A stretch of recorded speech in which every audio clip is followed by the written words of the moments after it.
From Anshe Sfard Beth El Emeth Congregation, it's time to take 10 Minutes for Torah with Rabbi Joel Finkelstein. Welcome to our discussion of Parshat Shofetim, Jewish Conservationism. In Jewish parlance, there's an expression called Bal Tashchit, or Bal Tashchis. It means thou shalt not destroy. The verse goes as follows. When you go to attack a city to conquer the land of Israel or its environs for a long time, to fight it, to capture it, lo tashchit et eitzah. Do not destroy its trees. Lindoach alav garzin, to put an axe to it. Because you're going to eat from those trees. Don't cut it down. Don't destroy it. Is a tree a person who's coming to you in the siege? You're not at war with the tree. Don't chop it down. When you conquer the city, you're going to need those fruit trees. You're going to eat from it. Don't knock it down. Now, there are four ways of looking at the root of this mitzvah and what the essence of it is. One possibility is that it's a matter of war. After all, as I just described, it's the context of war. All the sections at the end of Parshat Shoftim, the beginning of Parshat Kiteitzei, are all about war. It's a war section. And in the context of war, don't be frivolous about destroying property and destroying particularly fruit trees, things we need for sustenance. It's the land of Israel. We've got to preserve things during war particularly. You can't have a sort of a wanton attitude toward the environment in the middle of a war. That's approach number one. And it's based on the context in the verses and where it is in the Torah. And also the Rambam puts it in Hilchos Malachim, the laws of kings and their wars. So it's all about war. There's an obscure commentary that shows Chuvas Shem Aryeh claims that a certain stringency of the Rabbi Yehuda Chassid, of this pietist from the Middle Ages, who claims that if it makes fruits twice a year, then you have to get rid of it. It's dangerous. So he said, that doesn't apply. It only applies in Israel. That somehow this whole law is all about Israel. It's not about general conservation. It's just about conserving and preserving the land of Israel. However, 99% of rabbis disagree. The Sefer HaChinuch, very authoritative source, says it's noeg b'chol makom b'chol zman. This prohibition of destroying applies in all places at all times.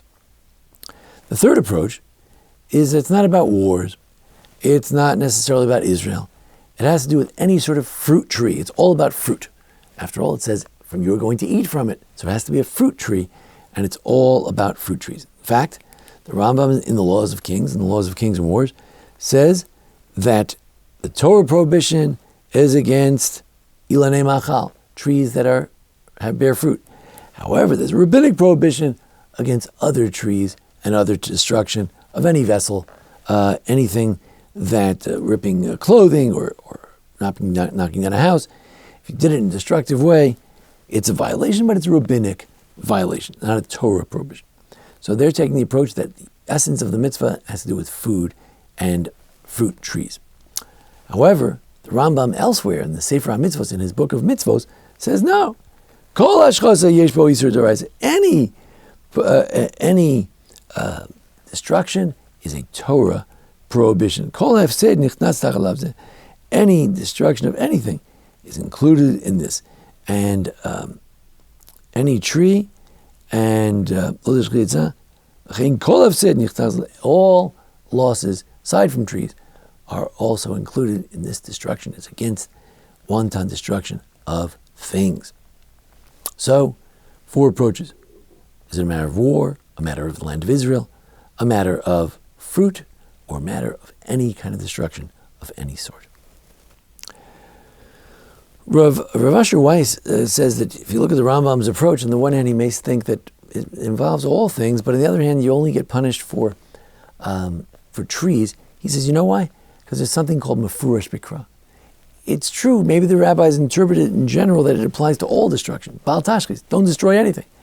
Don't rip up papers unnecessarily. Don't destroy a bookcase or a book unnecessarily. However, since this specific thing specified in the Torah was a tree, although it applies to all things from a Torah perspective, but it wasn't specified, then the only true prohibition or the only punishment can be given for violating things having to do with fruit trees. Now, once knew somebody who had a vine that was growing on their door, and there was a side door that they had in their house, and the vine kept growing, and after a while the vine grew so much, and they were very religious people, they didn't want to knock down the vine. So the vine took over their door, and they couldn't go out the door. It was impossible to get out that door because there was a vine growing on that door, a fruit vine. And the question is that overly excessive? Is there a reason to do that? Is that what the Torah means? Don't destroy a fruit tree? Can you knock off some of the branches? Are there circumstances under which you could destroy branches, the whole tree? What's the story? So Gemara Bava Basra, the Chavav 26a, says that the son of Rabbi Chanina, the great pietist, the only reason he died was that he cut down a fig tree at an inappropriate time. So he cut down the fig tree, his life was cut down as well. So it seems that it's dangerous to cut down fruit trees. So the Yavitz, Yaakov Emden, who was kind of an unusual individual, he said, therefore, even if you say that it's permissible, as the halacha does, that it's permissible to destroy a tree, if it's not in a way of destruction, but you're doing it because you have to get into the door, right? It's not worth it for you. You want to have grapes, you want to have figs, but you got to get into the door. It's your house. You don't want to ruin your house. So halacha would say it's okay to chop down that tree, or at least the branch, but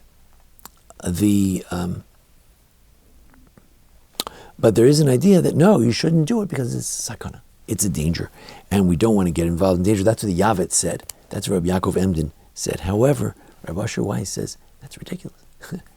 If the halacha says something's permitted, it's permitted. That's the whole idea. That it is okay. How could you be in danger for following the halacha? So it should not be a problem. What about chopping down branches? This person I was talking about, all they had to do was chop down the branch. They didn't need to chop down the whole tree. So Tosfos says, no, chopping branches is also a problem. But the Meiri says, no, on Shemitah, chopping off a branch is a problem, or pruning, or cutting, reaping. But on in general, to destroy a branch, that's not destruction. It's pruning, it's removing some. The Beis Yitzchak, one of the Responsa books, he says it's like a chatzi shir. You're not allowed to destroy a whole tree, and if you knock off a branch, it's like eating a half a piece of pig, eating a half a piece of chametz on Pesach, eating a half an olive or half a date on Yom Kippur. It's prohibited, but it's not the real deal. It's not the full violation, but it's half a violation, which is also forbidden. What if you use a Gentile? What if you turn to a Gentile and say, hey, I'm Jewish, I can't destroy the tree, but how about you, Mr. Jones, would you mind chopping down this tree for me? Or maybe you hire him to chop it down for you. So there's a tshuva called the Shalos Tshuvas B'Samim Rosh. It's supposedly written by the Rosh. It's not. It's a forgery. But it's a good book. And he claims that it's causation. Just like I can't do something that by causation might violate Shabbos, by causation might damage you or your property, so too, chopping down a tree through causation, where I ask the Gentile to do it, it's also prohibited. Others say that asking a Gentile is not causation, it's a different category. But if you hired him to do it, then, he's sort of your messenger, even if Gentiles are not considered real messengers, but some sort of messenger, and it must be prohibited. However, if you sell the tree to a Gentile, famous idea, you sell your chametz to a Gentile, certain things can be sold to a Gentile. So that could work. If you sell the tree to a Gentile, he wants to chop it down. That's his business. Now, what about if the tree is causing damage? In other words, you say, the whole idea that we shouldn't destroy trees, we don't want to ruin Israel, we don't want to ruin fruit trees, which are so valuable and vital in our society. But let's say it's not helping anybody, it's hurting everybody. Gemara Baba Kama, Tzadi Beis Amud Aleph, 92a. that if the date palm is hovering over a grapevine and it's ruining the grapevine, I'm trying to grow grapes for expensive wine, and your date tree is ruining it. So I can chop down the date tree in order to preserve my more valuable grapevines. So why? Because the Rambam says this is not hashchasa, this is not destruction. This is hatzalah. I'm saving the grapes. What if the grape is, the vine or the tree is not ruining anything, just making it dark? It's hard to see. It's right in front of the window, and you can't see anything. So, you can turn the light on, you can light a candle. It's not the end of the world, but it's not pleasant. So what can you do it? So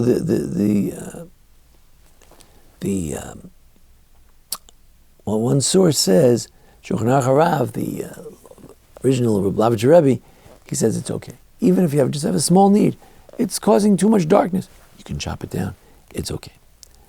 What if it's a bad tree? The whole idea was to preserve the trees in Israel, but the tree is sick. So the Rambam says it's okay to chop down a sickly tree. Now, what if you need the place? Like, you had this tree, it was growing, or you had a vine, it was growing, and now you say, well, I want to build a house for my son. He's moving in next door.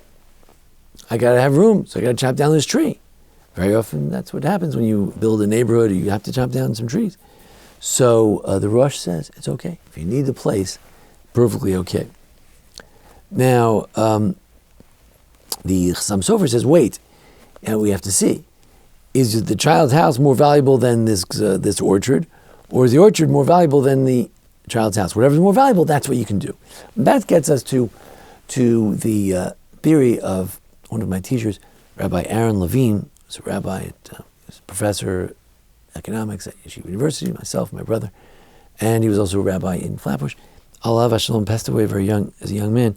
And he said, the whole idea of Baal Tashchis, the destruction of unwanted destruction of property, and particularly of fruit trees, and the whole idea is that whatever is most economically advantageous, that's what you should not destroy for something else that's less advantageous. But if something is more advantageous, then you can destroy it. So, for instance, shouldn't knock down a tree, but I want to build a chair, so we have to evaluate. If plastic is less damaging to the environment, and it's cheaper and it's better, choose plastic. If this chair is best made through this beautiful wood that I have here, then by all means I can knock down the tree for this beautiful wood. It all depends on what's most viable. If we could make environmentally sound plastics or things like that, and you say, well, it's a nice chair, can't tell the difference, and it's just as good, then there's no reason to destroy it. Maybe they're going to have fake meat, right? And there's no reason to slaughter an animal. You have meat that's can be done without destroying an animal. But if you say, well, it's not as nutritious, it's not as delicious, it's not as whatever it is, some sort of economic, human advantage of taking the other approach, then you should not then you could destroy it because you have a certain advantage. So it's a whole philosophy of being conservationist, using the right materials that are least destructive to society and most advantageous to society. And you have to make that judgment for everything you destroy. Why am I destroying it? Will it be more advantageous or less? If I chop down this whole forest to build this complex, will the complex be more advantageous to this neighborhood or less advantageous? Will it just bring congestion, crime, whatever it is? Then it's a problem. Or no, the forest is all right, so there's some peaches, there's some apples. So what? There are other apple orchards. It's not a big deal. But I'm going to build a beautiful base medrash over here. We're going to have learning. It's going to be great. So maybe that's more advantageous. So you have to make that calculation. So that's the question of Baal Tashchis. We gave 4 theories as to what the essence of Baal Tashchis is. And then Rabbi Levine's theory, finally, about the notion of Jewish conservationism and making that calculation, what's most valuable to preserve. Thank you for joining us here at the Anshe Sfar Beth Lemeth for a discussion of Baal Tashchis. Join us each week for a discussion of the holidays and various parshiot. Thank you very much, and thanks to Jason Lefkowitz, our producer. Thank you. This has been 10 Minutes for Torah with Rabbi Joel Finkelstein. To learn more, visit asb.org.